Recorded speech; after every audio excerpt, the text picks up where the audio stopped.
옴네스 비에 로만 더컨트. 이거 라틴어예요. 모든 길은 로마로 통한다. 그 라틴어입니다. 오늘 로마서 말씀인데요. 로마서는 아실 수도 있겠지만 이 마틴 루터가 종교개혁을 일으킬 때 이 로마서 말씀을 보고 깨달음을 얻고 나서 이 믿음과 구원 그리고 율법이 아닌 믿음으로 말미암아 은혜를 받아서 구원을 얻게 되는 그 진리를 깨닫고 이 세상을 뒤집어 놓죠. 그다음에 성 어거스틴도 그 방탕한 사람으로 살 때 하나님께서 로마서 13장 말씀 그 어둠에 행하지 말고 방탕한 일을 하지 말고 오직 예수 그리스도로 옷 입어라. 그 말씀을 듣고 깨달음을 얻고 또 진짜 한 세기를 변화시키는 사람이 되기도 하고요. 바울이 다른 서신들과 이 서신들의 다른 점이 있다면요. 다른 서신들은 다 자기가 세운 교회에 대해서 직접적으로나 간접적으로나 자기가 세운 교회에 대해서 믿음을 독려하고 또 때로는 꾸짖기도 하고 그러기 위해서 쓰여진 책들인데요. 오늘 로마서는 한 번도 가보지 못하는 곳이에요. 그게 차이점이 있더라고요. 그래서 로마서는 좀 이례적인 그런 책입니다. 로마와 바울, 왜 로마에? 로마는 뭐 제가 더 설명하지 않아도 로마가 어떤 위치에 있었고 정치적으로 경제적으로 어떤 중심지였는지 여러분께서 잘 아시니까요. 그것은 넘어가고요. 로마는 바울을 늘 그리고 늘 가고 싶어 했던 곳입니다.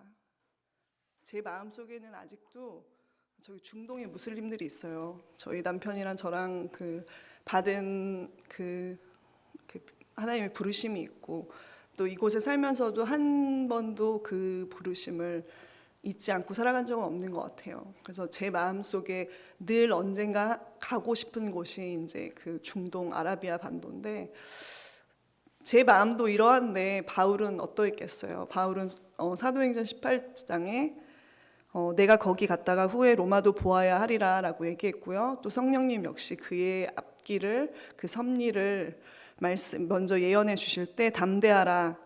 내가 예루살렘에서 나의 일을 증언한 것 같이 로마에서도 증언하여야 하리라 라고 말씀하시면서 바울을 로마로 보내실 그 섭리를 이렇게 미리부터 얘기를 하시죠.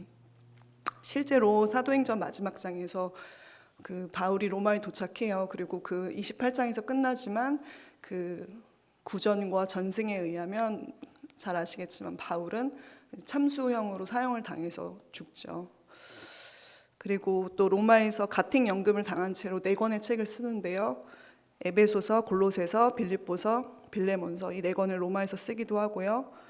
몸이 매였을 때도 또 자유의 몸이었을 때도 늘 로마에서 복음을 전하기를 힘씁니다.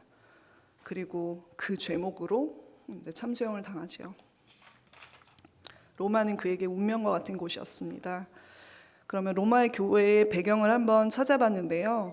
사도행전 2장에 여러 사람들이 오순절 그 마가의 다락방에 모이는데 그 중에 한 부류가 로마에서 온 사람들이었습니다. 사도행전 2장 10절에 로마로부터 온 나그네, 곧 유대인과 유대교로 들어온 사람들, 그 사람들이 포함이 되어 있었어요. 그래서 로마 교회의 기원은 자세히 나와 있지는 않지만 그때 성령을 받은 그 로마에 사는 유대 그리스도인들이 그 성령 충만해져서 다시 원래 그 고향으로 돌아와서 교회를 세우지 않았을까 하는 추정들이 있고요.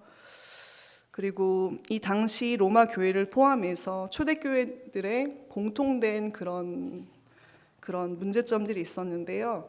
교회 안에 무리를 이루는 사람들의 출신 성분이었어요. 이제 막 그 기독교가 신생을 했고 그 안에 그 나뉘어졌던 그 그룹들이 2가지가 있었죠, 크게. 첫 번째는 유대인이었던 사람들, 그리고 2번째는 헬라의 그런 다신교 문화에서 예수님을 믿게 된 사람들, 그 사람들의 갈등이 있었습니다. 그러니까 유대인들은 구약의 뿌리를 둔 사람들이고요. 율법, 그 레위기 613개의 율법이 그들의 삶의 가장 중심이었고 따라가야 될 그런 것이고 그런 거였죠. 그런데 그런 사람들이 회심해서 그리스도인이 된 사람들이 유대인 그리스도인. 그리고 제가 이제 교육대학원을 다닐 때 그 교회사 학교가 크리스천 학교래 가지고 교회사에 대해서 이렇게 그 공부를 할 때가 있었는데요.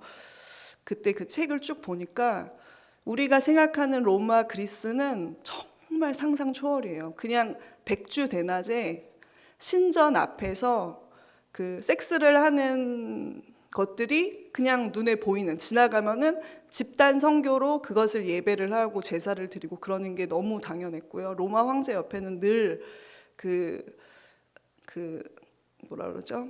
그 섹스 파트너인데 어린 아이들, 10대 이전의 심지어 아이들도 늘 대기를 하고 있었던 그런 성적으로 정말 문란한, 우리가 감히 지금 상상도 할 수 없는 그런 시대에 바울이 정결을 요구했다는 것은 정말 개혁적인 그런 일이었거든요. 그런 문화적 배경을 가진 사람들과 그 유대의 그리스도인들이 부딪히는, 하나가 되기는 너무 힘들죠. 그러니까 우리로 치면은, 요즘으로 치면은 뭐 교회 안의 그룹의 모태 신앙인과 완전 생짜 고구마 VIP 아무것도 모르는 그런 사람들의, 그래도 갈등은 그렇게 없지만 옛날에는 그 갈등이 심했나 봐요. 그래서 그들의 생각과 문화 배경은 엄청나서 그리스도인이 되고도 여전히 그들의 믿음에 그 갈등이 있었고 현실적인 그런 부딪힘들이 있었습니다. 예를 들어서 유대인들은 날 때부터 율법에 매여 있는 사람들이기 때문에 오직 하나님 한 분, 그러니까 이 사람들은 유일신이었잖아요, 유대교는. 그러니까 유일신과 다신교의 그것은 진짜 이렇게 정말 하나가 될 수 없는 그런 경우였죠. 베드로와 바울도 이런 이슈로부터 자유롭지 못할 때가 있었는데요. 그것들이 사도행전에 나오기도 하고요. 그래서 아무튼 나름의 조화를 이루면서 그래도 믿음으로 그렇게 잘 세워졌던 교회 같아요. 오늘 칭찬하는 거 보면. 근데 이러한 배경의 로마 교회 성도들에게 바울이 설명을 하죠. 율법이 무엇인지, 진리가 무엇이고, 믿음이 무엇이고, 구원이 무엇인지, 하나님의 의로움의 기준이 무엇인지, 칭의가 무엇인지, 그런 거 하나하나 친절하게 설명해 주는 책이 바로 로마서입니다. 그렇게 시작하는 로마서 1장인데요. 그리스도 예수의 종인 나 바울은 부르심을 받아 사도가 되었습니다 라고 하면서 개인적인 부르심을 이야기를 합니다. 빌립보서 3장에 보면은 바울의 그 백그라운드를 쭉 얘기를 해요. 자기가 그 얼마나 육적으로 대단한 사람인지. 그거를 제가 조금 길지만 읽어볼게요. 나는 난지 8일 만에 할례를 받았고 이스라엘 민족 가운데서도 베냐민 지파요, 히브리 사람 가운데서도 히브리 사람이요, 율법으로는 바리새파 사람이요, 열성으로는 교회를 박해한 사람이요, 율법의 의로는 흠잡을 데가 없는 사람이었습니다. 그러나 나는 내게 이루었던 것은 무엇이든지 그리스도 때문에 해로운 것으로 여기게 되었습니다. 그뿐만 아니라 내 주 예수 그리스도를 아는 지식이 가장 고귀함으로 나는 그 밖의 모든 것을 해로 여깁니다. 나는 그리스도 때문에 모든 것을 잃었고 그 모든 것을 오물로 여깁니다. 이 사람이 회심한 것도 잡으러 가다가 그리스도인 잡아 죽이려고 끌고 가려고 잡으러 가다가 그 도상에서 예수님을 만나잖아요. 철저히 자기 교만과 의에 갇혀서 평생을 살았던 그가 예수님의 은혜를 덧입고 이제는 내가 부르심이 나의 그것이 아니고 진짜 하나님의 부르심이다라고 얘기를 하면서 로마서를 시작합니다. 이렇게 자신이 살 수 있는 이유는 철저히 예수 그리스도의 은혜임을 고백을 하죠. 이어서 부름받은 자기 자식뿐 아니라 우리에게도 얘기를 합니다. 우리라고요. 5절에서 우리는 그를 통하여 은혜를 입고 우리가 그 이름을 전하여 모든 민족이 믿고 순종하게 하며 여러분도 그들 가운데 있고 그 부르심을 입었다고 그렇게 얘기합니다. 여기서 우리는 이 편지를 받는 그 로마 교인뿐만이 아니라 지금 현재 우리에게도 해당하는 것이겠죠. 로마서를 읽고 묵상하는 우리 모두에게 외치는 바울의 구구절절한 심정인 것 같습니다. 8절 이후로는요, 로마에 방문하고 싶어하는 앞서 말씀드린 여러 가지 이유로 바울의 그런 마음을 엿볼 수가 있습니다. 로마에 가서 복음을 전하고 그 로마에 가서 복음으로 말미암아 서로 위로와 격려를 얻고 또 그들의 믿음을 굳게 하고자 했던 것이죠.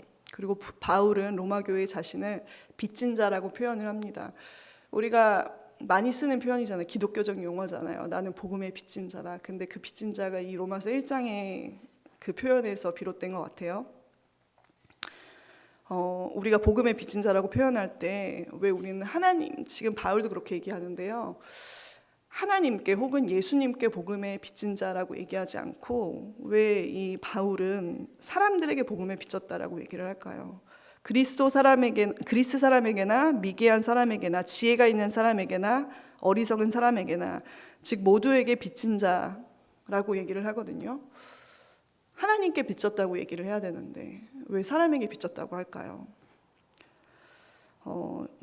빚을 진다는 것은 빚을 갚아야 된다는 의미잖아요. 근데 하나님은 우리가 은혜를 입어서 그 은혜를 되갚는 대상이 되시지 않죠. 우리가 되갚고자 하여도 우리가 절대 되갚을 수 없는 것이죠. 우리가 헌금을 100만 불을 내도 하나님은 받으실 분이 아니시고요. 어떤 것으로도 우리의 목숨일까요?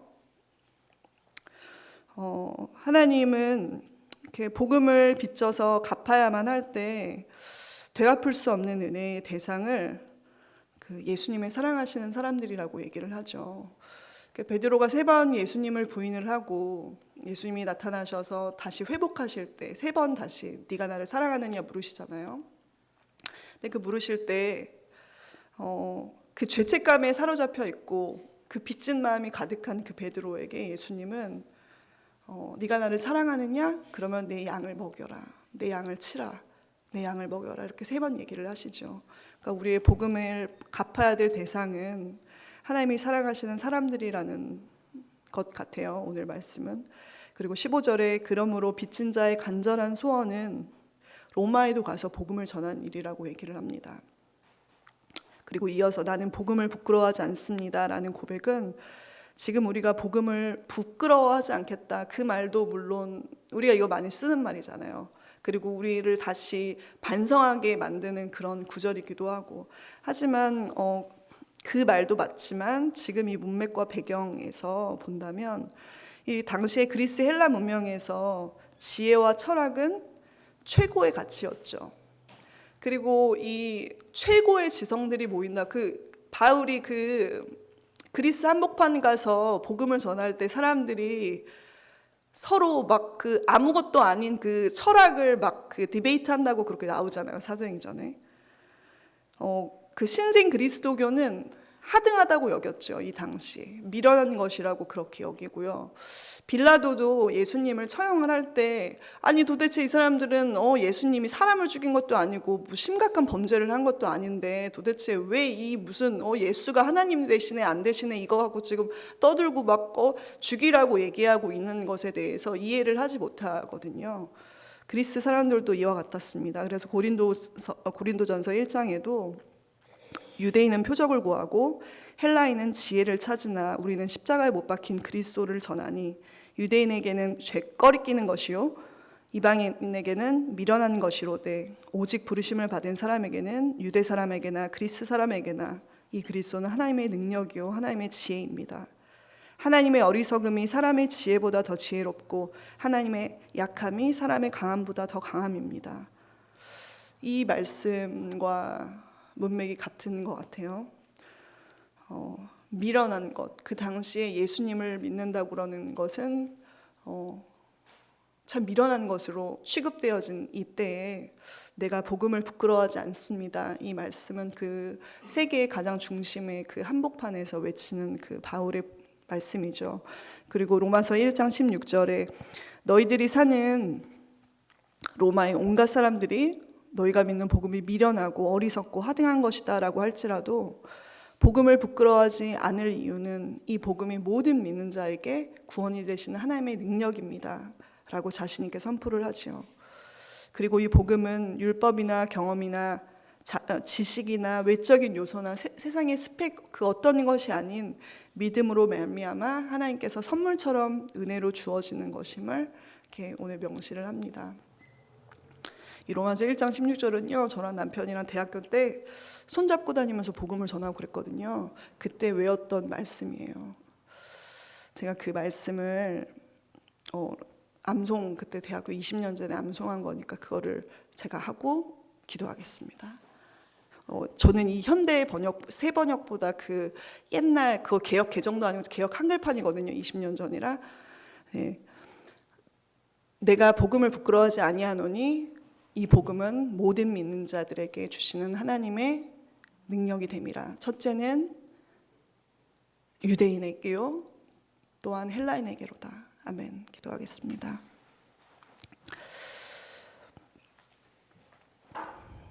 하나님 아버지,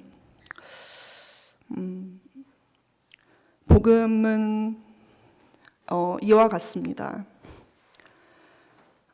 바울의 쭉 이 로마서 1장에 쓰여 있는 것처럼 하나님 정말 우리에게 모든 믿는 자에게 구원을 주신 하나님의 선물이요 능력되는 것이 복음임을 이 시간 고백하고 기억합니다. 하나님, 우리 교회 내에서도 현재 이런 믿음의 갈등으로 이런 하나님에 대한 이런 갈망으로 여전히 갈등하고 헷갈리는 그런 분들이 있다면 하나님 찾아가 주셔서 우리의 의로 말미암아 새 사람 되는 것이 아닌 우리의 도덕이나 윤리나 어떠한 기준으로 인해서 우리가 구원받는 것이 아닌 하나님 정말 우리가 자격 없지만 우리에게 먼저 찾아와 주신 그 은혜와 그 사랑을 인하여 우리가 구원을 받고 세상의 효율성이 아니라 하나님의 그 은혜를 따라 우리를 구원하시고 죄인을 구원하신 것처럼 하나님 그 은혜의 복음으로 말미암아 다시금 거듭나고 새로워지고 믿음이 굳게 서지는 이 교회가 되기를 간절히 원합니다. 감사드리며 예수님의 이름으로 드렸습니다. 아멘. Recording stopped.